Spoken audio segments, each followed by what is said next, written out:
Admiral Kyomin stood on the bridge of his flagship, watching the strange readings on his scanner. For 3,000 years, the Galactic Council had kept peace across 7 star systems. Every new species that approached their space followed the same pattern. They would send small ships, ask for help, and beg to join the Council. This time felt different. The unknown fleet moved through space in perfect formation. 12 ships traveled together, but they did not look like any vessels in the Council's vast database. These ships were dark gray, almost black, with sharp edges that seemed to cut through space itself. When the scanning beams hit them, the energy seemed to disappear into their hulls. "Admiral," called his sensor officer, "the ships are not reflecting our scans properly. It is like they are eating the energy." Kyomin frowned. His people, the Valdorians, had the most advanced sensors in the galaxy. Nothing should be able to hide from their technology.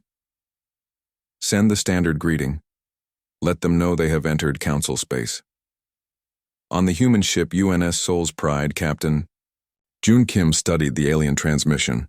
The bridge crew worked quietly around him, their faces calm but alert.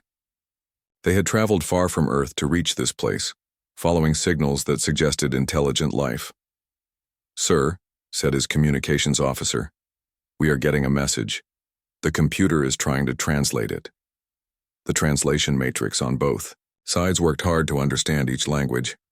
Finally, words appeared on Captain Kim's screen. The aliens wanted to know who they were and what they wanted.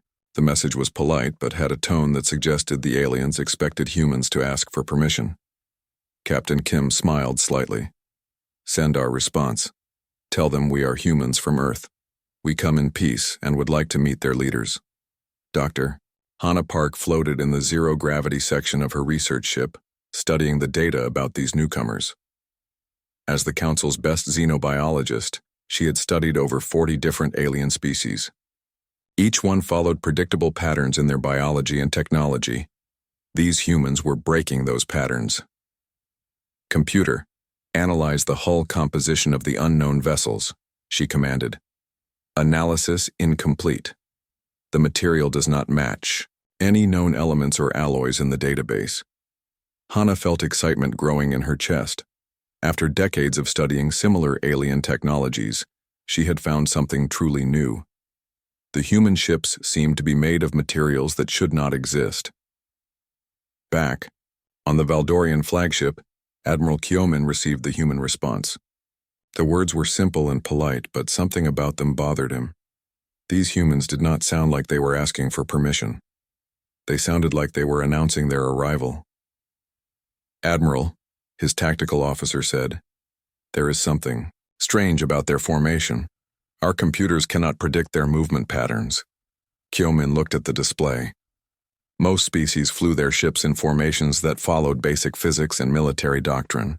The human ships moved like they were connected by invisible strings, changing direction in perfect unison without any delay for communication signals. "Scan their weapon systems," Kyomin ordered. "Sir, we cannot identify any weapons, but our computers are detecting massive energy sources throughout their hulls." This worried the Admiral. In his experience, ships that hid their weapons were usually the most dangerous ones. Captain Kim stood in his ready room speaking with his senior officers. Commander Lee Sang-ho, his first officer, looked concerned. "Captain, their ships are scanning us pretty hard. Should we raise shields?" "Not yet," Kim replied. "We want to seem friendly, but keep the defensive systems ready." Lieutenant Na So-young, the ship's tactical officer, spoke up. "Sir, I count at least 30 alien ships moving toward our position. They have weapons powered, but not aimed at us." Kim nodded. This was expected. Any spacefaring civilization would be careful with unknown visitors. "Continue broadcasting our peaceful intentions. And Sang-ho, make sure the other ships in our fleet stay in defensive formation." Dr. Hana received permission to approach the human fleet in her research vessel. As she got closer, her instruments picked up more unusual readings.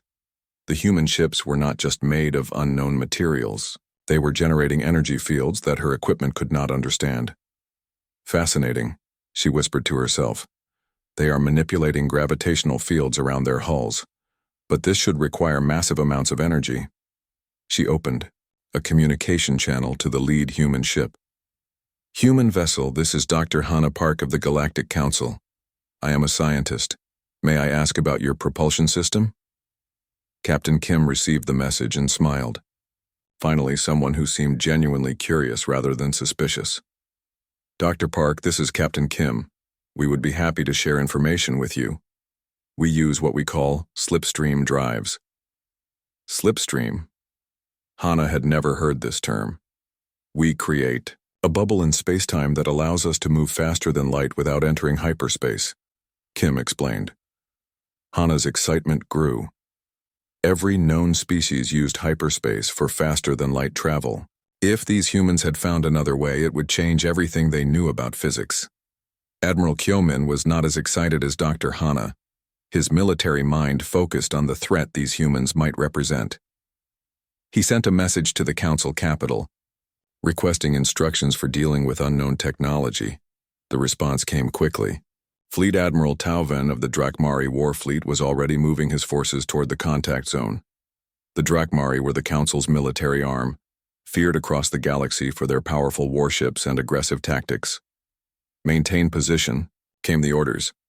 Do not let the unknown vessels leave the contact zone until Admiral Tauven arrives. Captain Kim received reports from his other ship commanders. Captain Park Min-soo of the UNS Busan's Honor reported that alien warships were surrounding their fleet.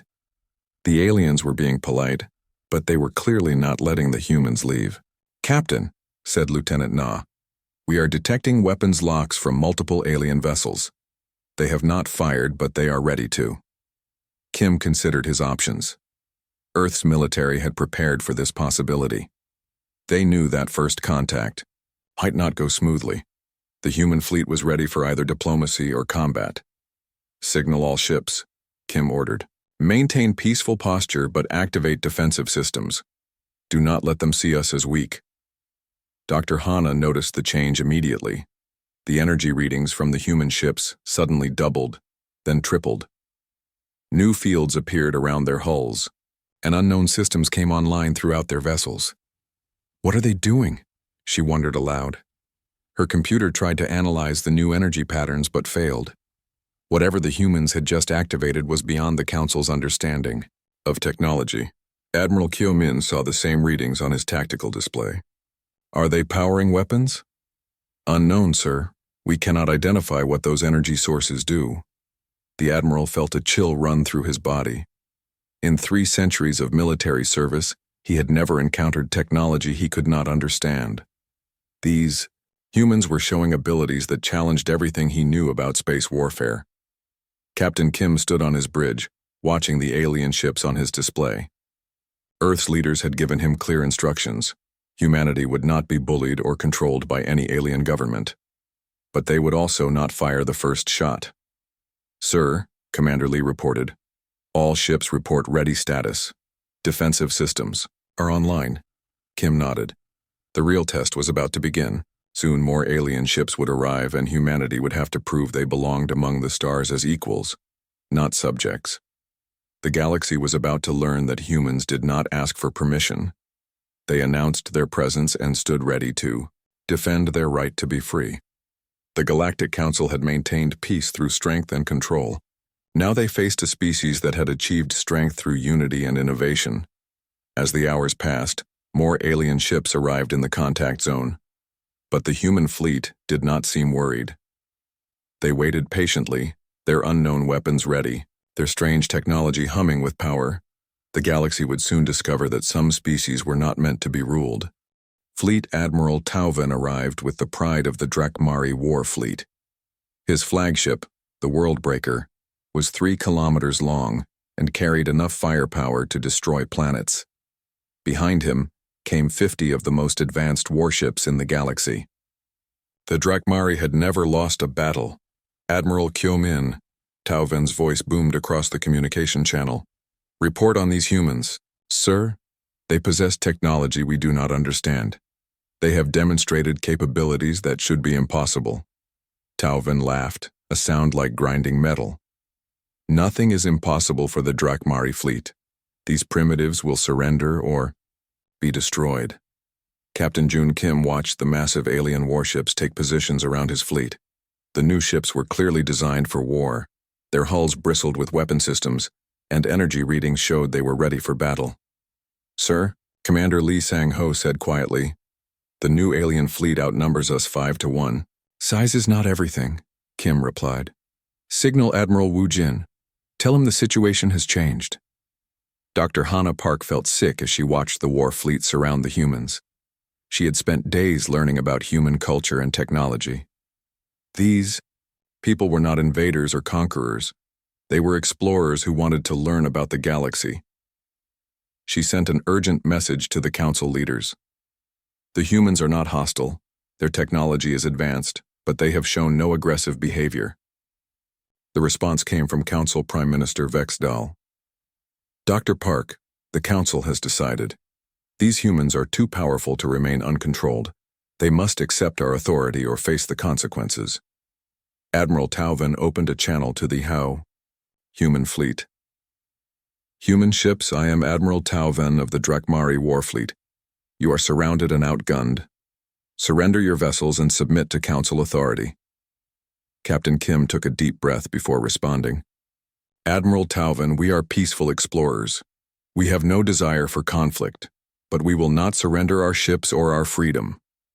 "Then you have chosen death," Tauvin growled.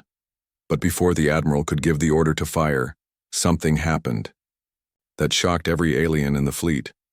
Space itself seemed to tear open, and more human ships began emerging from the rip in reality. Admiral Wu Jin had called for reinforcements using humanity's emergency protocols. The UNS Incheon's Blade, commanded by Captain Nam Hye-jin, was the first through the dimensional portal. Behind her came the entire 3rd Expeditionary Force. "Admiral Tauvin," came a new human voice. "This is Admiral Chang Subin of the 3rd Fleet. You are now facing the combined forces of 3 human battle groups. I suggest we talk instead of fight." The alien admiral stared at his tactical display in disbelief.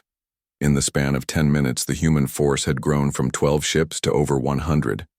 These new vessels were even larger than the previous ones, and their energy signatures made his sensors scream warnings. "How many ships do these humans have?" he demanded. His intelligence officer checked the readings carefully. "Sir, based on the dimensional portal they used, they could bring through unlimited reinforcements." Dr. Hannah was recording everything for the Council's scientific database. The human ships had not just traveled faster than light. They had opened a doorway through space itself, connecting their current location directly to their home system. "Computer, analyze the dimensional portal technology." Analysis failed. The energy patterns do not match any known physics models. Captain Park Min-soo received new orders from Admiral Chang.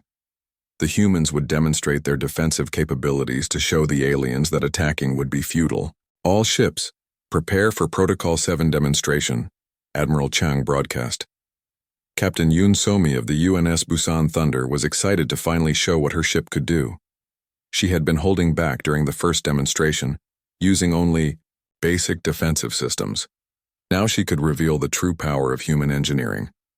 The human ships began to change. Their hulls shifted and flowed like liquid metal, revealing weapon systems that had been hidden inside their structures. Dr. Hannah watched in amazement as the vessels transformed from exploration ships into warships that radiated deadly purpose. "Begin gravity well demonstration," Captain Yun announced. Her ship's gravity manipulators reached out across space, grabbing asteroids and space debris.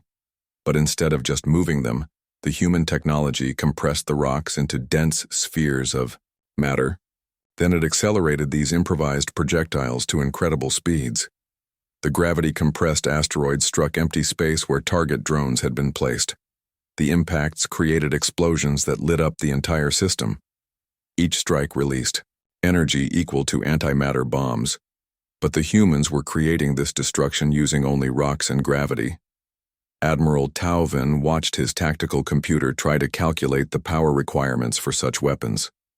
The numbers were impossible. "How much energy are they using?" "Sir, according to our readings, they are not using energy. They are manipulating space-time directly."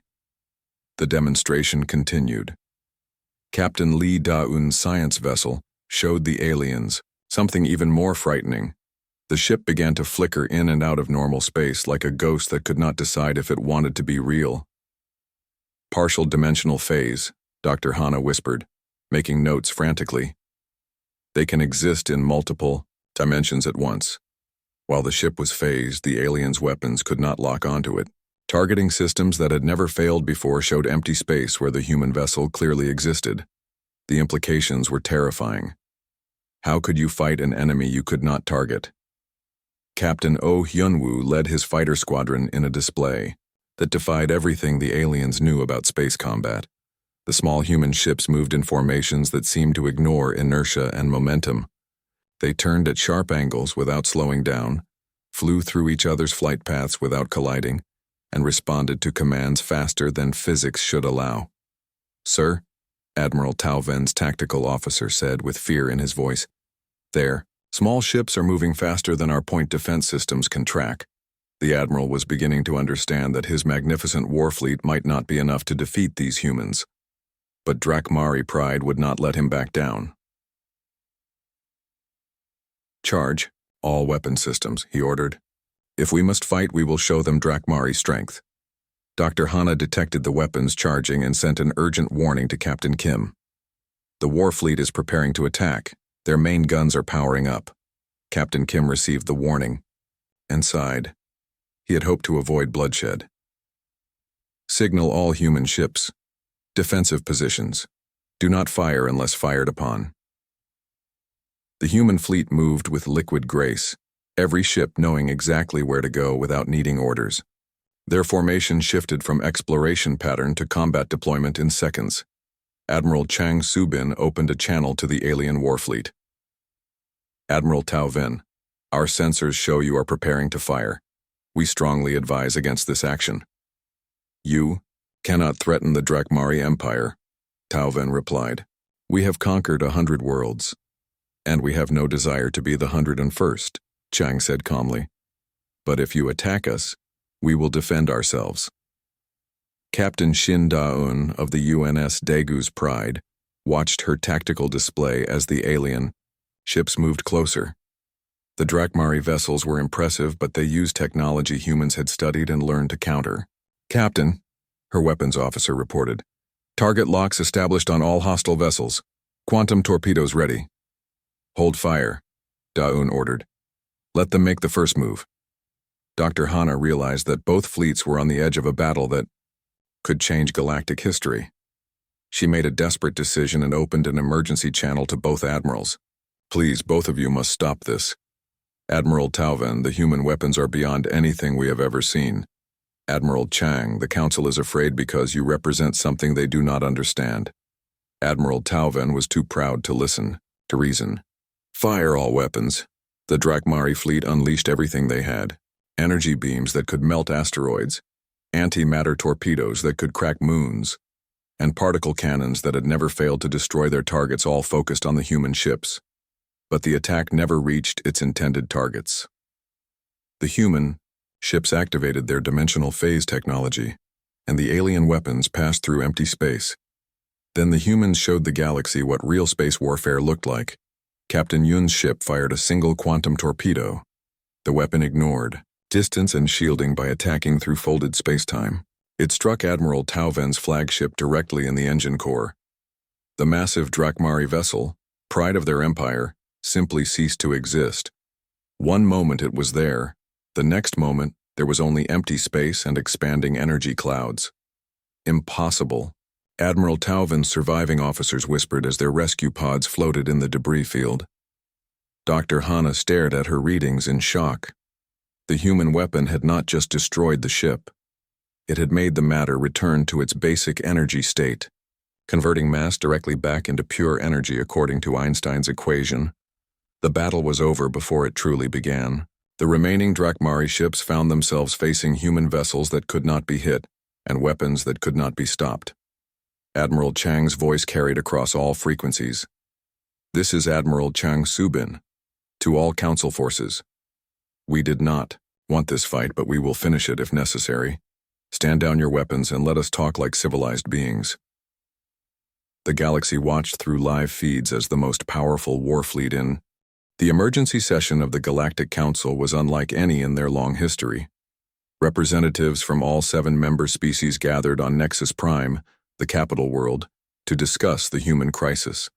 The Great Council chamber buzzed with fear and argument.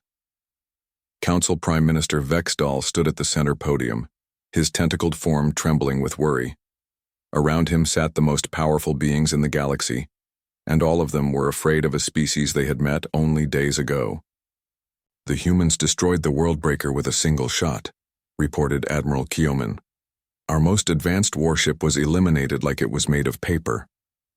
Grand Admiral Tauven, rescued from his destroyed flagship, slammed his fist on the council table. "These humans are a threat to galactic order. We must strike before they bring more ships through their dimensional portals." Dr. Hannah Park stood to address the council. As the only being who had studied human technology closely, her opinion carried weight. "Council members, I have analyzed their capabilities. The humans are not using magic or impossible science. They have simply discovered principles of physics we do not understand." Research Director Cale Moore, Hannah's superior, disagreed strongly. "Dr. Park, you are too fascinated by their technology to see the danger. These humans could conquer the entire galaxy if they choose to." "But they have not chosen to," Hannah replied. "They came in peace. They defended themselves only when attacked."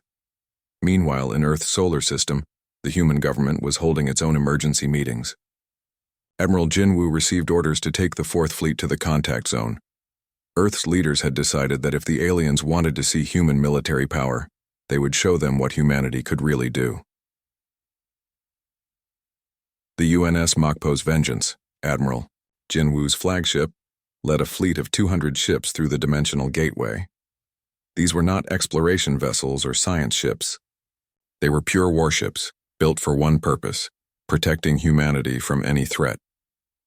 Captain Ko Dong-hyun piloted the lead fighter squadron as they emerged into alien space.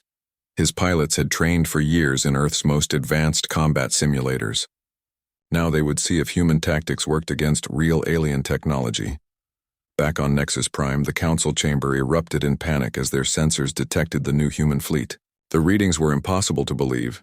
200 ships, each larger and more powerful than anything in the council's military. "How many ships do these humans have?" demanded Trade Representative Nex Ela of the Zentarian Commonwealth. "Unknown," Admiral Kyomin replied grimly. "They could have thousands. Their dimensional technology allows them to move entire fleets instantly across the galaxy." Ambassador Lee Min-ho arrived at the council station with his diplomatic team. Earth had decided to send their best negotiator to handle the crisis. Lee was known for his ability to find peaceful solutions to impossible problems. "I request an immediate audience with the Galactic Council," Lee announced. "You are in no position to make demands," Admiral Tauven snarled. "Your ships are surrounded by our forces." Ambassador Lee smiled politely. "Admiral, our ships are surrounded by your forces the same way a shark is surrounded by goldfish." Dr. Hannah met privately with Ambassador Lee before the formal session. She wanted to understand how humans had developed such incredible technology in what seemed like a short time.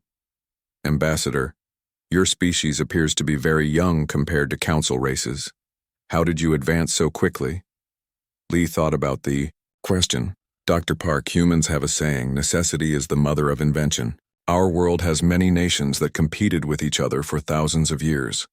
We learned to innovate or die. But your physics knowledge surpasses civilizations that are millions of years old."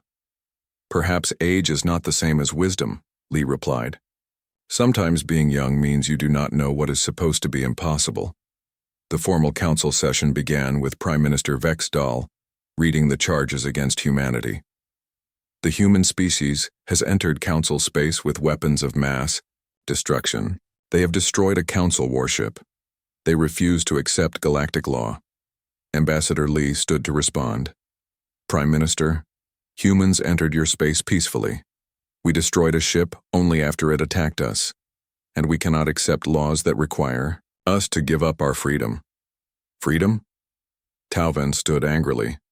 "No species is free in the galaxy. All must serve the greater good under Council guidance. That, said Lee calmly, is where humans disagree with you. The ambassador activated a holographic display showing Earth's history. Images of human wars, exploration, and scientific advancement filled the chamber. For our entire history, humans have fought against those who would control us. We have died, by the billions rather than accept slavery. We will not start accepting it now. Council Security Director Velmore studied the human historical records. Their species has been in constant warfare for millennia. They are naturally aggressive and dangerous. We are naturally free, Lee corrected. We fight when we must, but we prefer to build and explore. Captain Park Yoonji received orders from Admiral Jinwoo to prepare for a show of force. The aliens seemed to think that surrounding the human fleet gave them an advantage. It was time to show them how wrong they were. All ships, activate stealth systems, Admiral Jinwoo commanded. The human fleet simply vanished from alien sensors. One moment, 200 warships filled space around the Council station. The next moment, there was nothing but empty void. Admiral Tauven stared at his tactical display in confusion. Where did they go? Unknown, sir. All human ships have disappeared from our sensors. Dr. Hana quickly checked her readings. They have not left the area.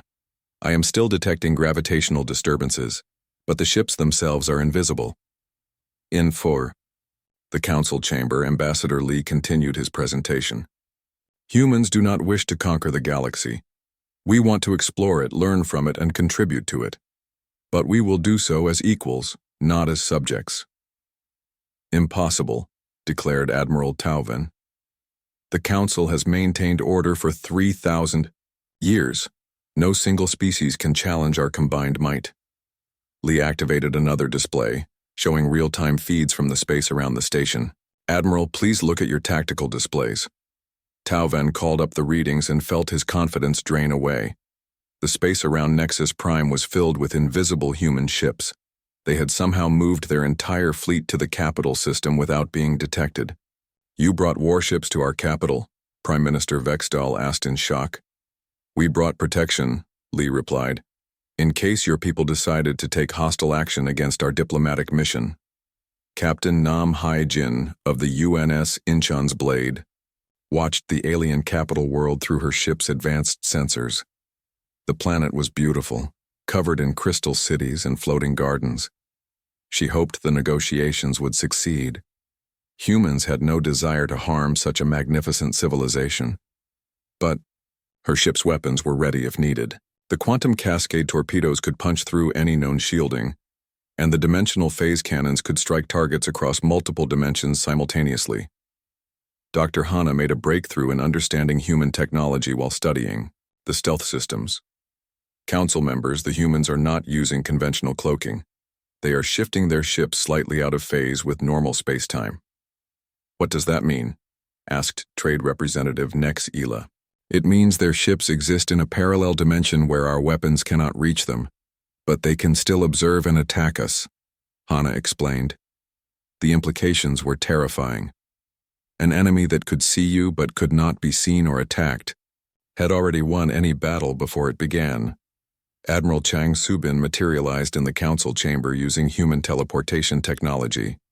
The alien representatives jumped in surprise as the human admiral appeared from thin air.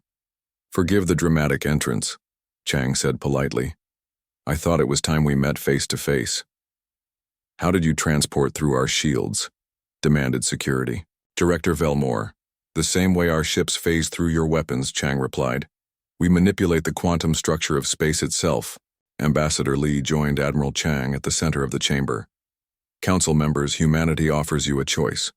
We can work together as partners, sharing knowledge and protecting the galaxy from external threats. Or we can go our separate ways, and you will never see human ships in your space again. And if we choose to stop you? Admiral Tauven asked, though his voice lacked its earlier confidence. Admiral Chang's expression remained friendly, but his words carried unmistakable steel. Admiral, you are welcome to try, but understand that what you have seen so far represents only a small fraction of human capabilities. You would wage war against the entire galaxy? Prime Minister Vexdal asked. We would defend ourselves against anyone who attacked us, Lee answered. But we prefer peace. Dr. Hana stood up suddenly, her scientific mind racing. Wait, Admiral Chang, your quantum manipulation technology, could it be used to detect extragalactic threats? Chang looked surprised by the question. Yes, our deep space sensors can monitor activity beyond the galactic edge. Why do you ask? Because our ancient records speak of a threat that destroyed the previous galactic civilization. The Devourers consumed entire star systems before vanishing into dark space. The council chamber fell silent. The threat of the Devourers was ancient history, a legend that few believed was real. The first Devourer scout ships emerged from dark space at the galactic rim like nightmares made real. Admiral Kyomin's patrol fleet was the first to encounter them, and the sight made his crew scream in terror. The enemy vessels were massive, biomechanical horrors, their hulls covered in what looked like living tissue crossed with metal. They moved through space like swimming creatures, and energy readings showed they were feeding on the light from nearby stars. All ships opened fire, Kyomin commanded. The Valdorian fleet unleashed their most powerful weapons. Energy beams that could destroy asteroids struck the Devourer ships and simply vanished, absorbed into their organic hulls. Antimatter torpedoes that should have blown holes in their targets barely left marks on their surfaces. The lead Devourer ship responded by extending tentacle-like appendages that grabbed two Valdorian cruisers. The alien vessels screamed for help as they were pulled into the biomechanical creature's body. The Valdorian ships were torn apart and consumed, their crews killed, and their metal hulls converted into more organic armor for the enemy. Retreat, Admiral Kyomin ordered. All ships fall back to the inner systems. Only half of his fleet escaped the encounter. The survivors brought terrifying news to the council. The Devourers had returned, and they were hungry. Captain Nam Hyejin received the distress signals aboard her science vessel, the UNS Inchin's Dream. She had been studying the quantum signatures from the galactic rim, trying to understand what was coming. The readings were worse than anyone had expected. Commander, she called to her first officer, send an urgent message to Earth. Tell them the enemy fleet is massive. We count at least 50 ships in the first wave, and there are more signatures. Behind them, Dr. Shin Da-un, the ship's chief scientist, looked up from her analysis station. Captain, these biosignatures are wrong. The enemy ships contain organic matter, but it has been modified in ways that should not be possible. What do you mean? The DNA sequences I am detecting, some of them are human. Captain Nam felt ice in her veins. Are you certain? Yes, Captain. But the sequences are corrupted, changed by some kind of artificial process. It is like someone took human genetic material and twisted it into something else. The discovery sent shockwaves through the human fleet.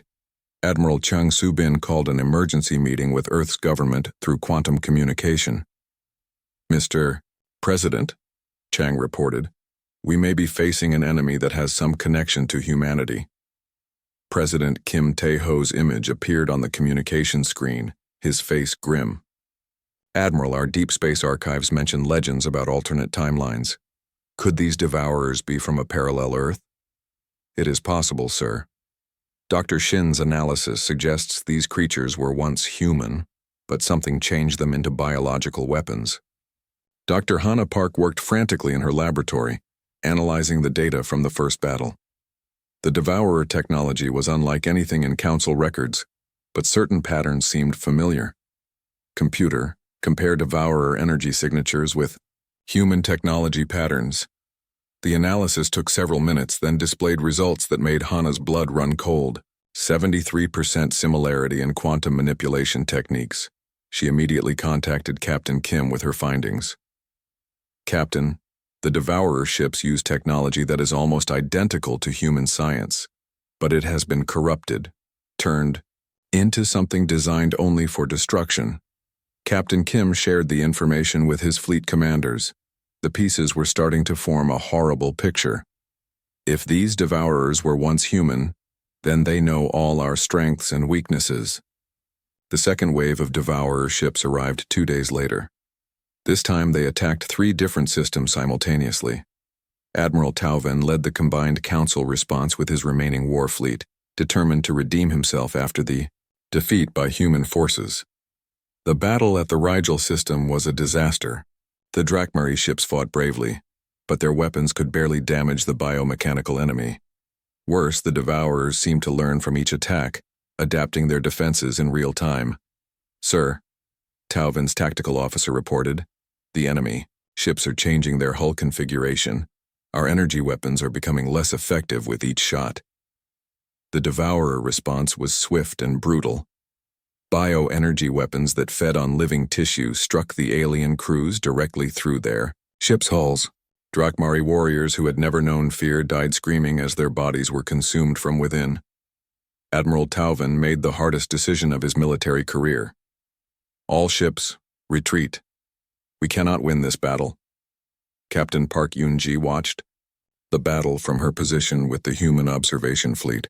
The UNS Gwangju's hammer was equipped with the latest human stealth technology, allowing her to study the enemy without being detected. "Commander," she told her first officer, "record everything. Earth needs to see how these creatures fight." The Devourer tactics were efficient and terrifying. They did not try to capture territory or establish bases. They simply consumed everything they encountered, converting matter and energy into more of themselves. But Captain Park noticed something important. The enemy ships are not scanning for us. Their sensors are designed to detect Council technology, not human stealth systems. This gave her an idea. She opened a channel to Admiral Chang. "Sir, requesting permission to conduct close reconnaissance of enemy vessels." "Denied, Captain. Too dangerous." "Sir, with respect, our stealth systems make us invisible to them. We could learn vital intelligence about their capabilities." Admiral Chang considered the request. Intelligence about the enemy could save millions of lives. Permission granted, but stay cloaked and maintain safe distance. Captain Park's ship moved silently through the debris field left by the battle. The Devourer vessels were busy consuming the destroyed alien ships, growing larger as they fed. Dr. Shin monitored the bio readings as they got closer.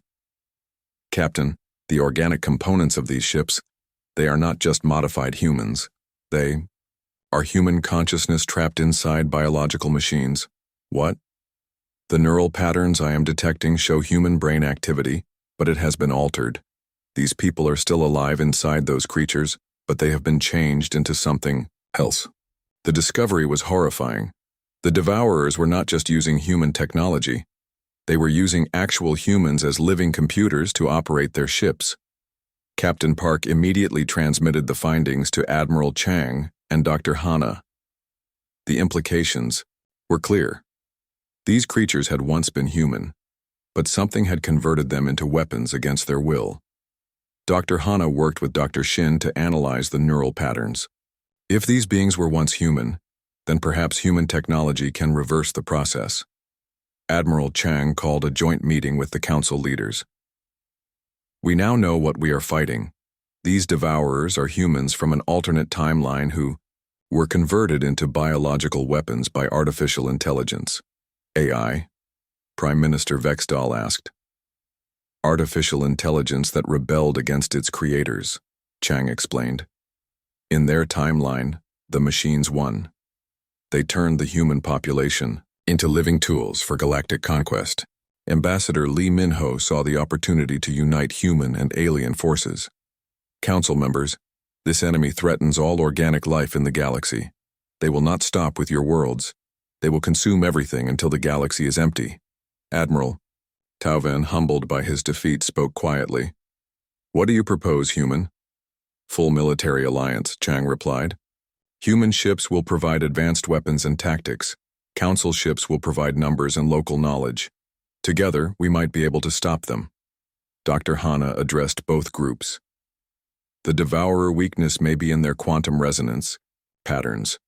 Human ships generate frequencies that disrupt their biomechanical systems." "How do you know this?" asked Research Director Kelmore.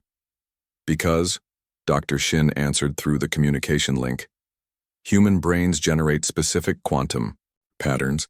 If we can amplify these patterns and broadcast them as weapons, we might be able to free the trapped human consciousness inside the enemy ships.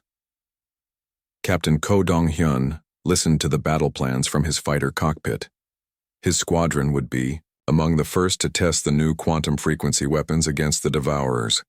Pilots, he announced to his wing, we are not just fighting for our species anymore. We are fighting to free our own people from a fate worse than death. The alliance between humans and the Galactic Council was hastily formed as more Devourer fleets approached the inner systems. Ancient enemies would have to become partners if they wanted to survive. Admiral Chang took command of the combined defense forces, with Admiral Tauven serving as his second in command. It was a partnership born of desperation, but it might be their only hope. All ships, Chang announced across both fleets, prepare for the largest space battle in galactic history. The enemy wants to consume us all. Let us show them that some meals are too hard to swallow. The final battle was coming, and the fate of every living being in the galaxy hung in the balance. The main Devourer fleet emerged from dark space like a plague of metal and flesh. Admiral Chang Subin stood on the bridge of his flagship, watching sensors that showed over 300 enemy vessels approaching the Helix Nebula. Each ship was the size of a small moon, covered in biomechanical armor that pulsed with stolen life energy. All ships, this is Admiral Chang, he broadcast to the combined human and alien fleet. Today we fight not just for our civilizations, but for the freedom of every living being in the galaxy.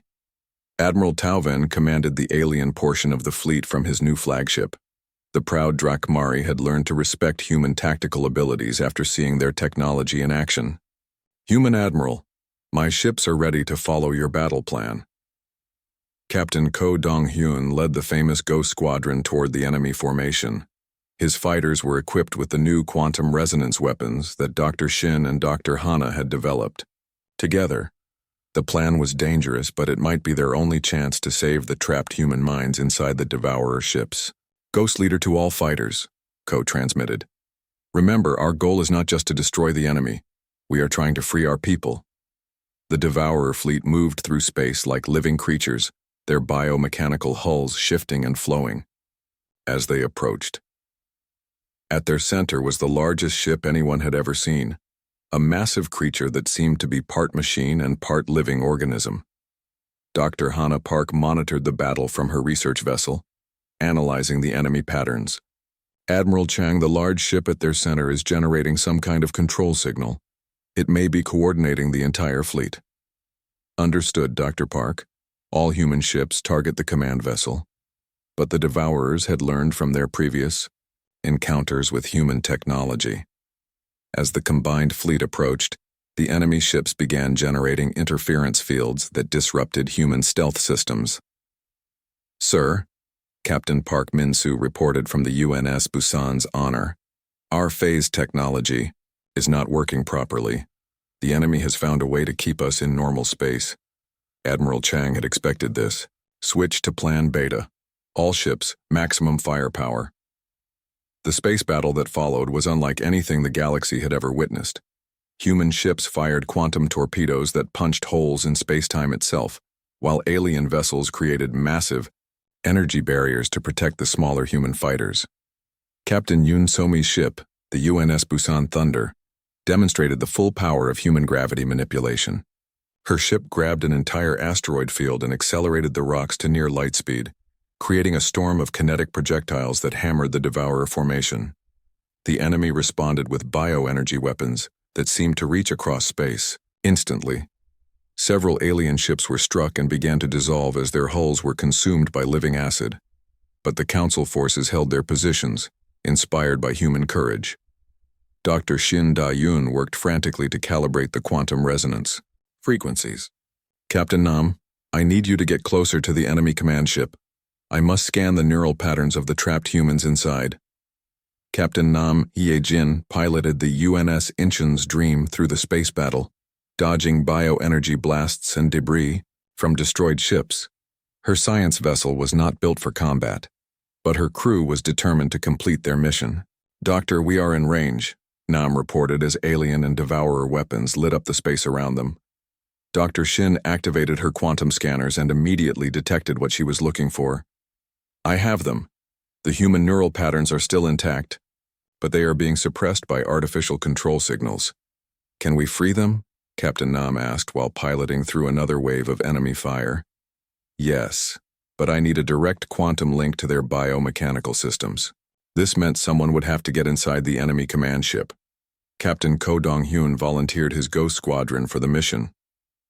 Admiral, we can phase through their hulls and plant the quantum resonance devices directly inside their ship.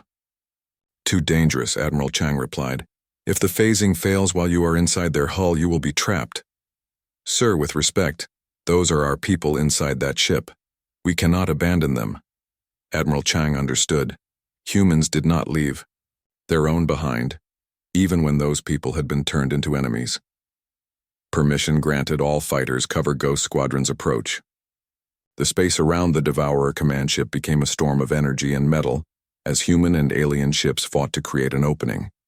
Captain Park Yoon-ji's escort vessels used their dimensional phase technology to appear and disappear throughout the enemy formation, confusing their targeting systems. Admiral Tao Ven's remaining warships generated the largest energy barrier in galactic history, creating a protective corridor for the human fighters. Ghost Squadron, you have your opening, Ko. Dong-hyun led his pilots directly toward the massive enemy vessel. The biomechanical ship tried to defend itself with tentacle weapons and acid sprays, but the human fighters phased through the attacks like ghosts. All pilots, activate phase drive. We are going inside. The Ghost Squadron pilots pushed their ships into dimensional phase and flew directly through the enemy hull. Inside the Devourer command ship, they found a sight that would haunt their dreams forever. The interior was filled with human bodies connected to biological machines by tubes and wires. Thousands of people floated in nutrient tanks, their minds linked to the ship's control systems. They were alive but trapped, forced to operate the weapons that destroyed other civilizations. Dear God, whispered Lieutenant Park Ji-ho as he planted the first quantum resonance device. The devices activated simultaneously, broadcasting the specific frequencies that Dr. Shin had identified. The effect was immediate and dramatic. Throughout the Devourer fleet, the trapped human minds began to wake up. Inside the command ship, the people in the tanks started to move. Their eyes opened for the first time in centuries, and they began to remember who they had been before the machines took control. The Devourer fleet suddenly stopped its advance. The biomechanical ships began fighting against themselves as freed human minds refused to continue the attack. It is working, Dr. Hana reported excitedly. The enemy ships are losing coordination. But the artificial intelligence that controlled the Devourers was not defeated yet. It activated emergency protocols, trying to shut down the human minds before they could fully break free. Admiral Chang saw the enemy's response on his tactical display. All ships, concentrate fire on the command vessel. We must protect our people while they fight for control. The combined fleet focused everything they had on the massive Devourer command ship. Human quantum torpedoes, alien energy beams, and Council antimatter weapons all struck the biomechanical creature at once. Inside the ship, Ko Dong-hyun and his pilots fought a desperate battle against biological defenses that tried to stop the liberation process. Acid sprayed from the walls and mechanical tentacles grabbed at their fighters.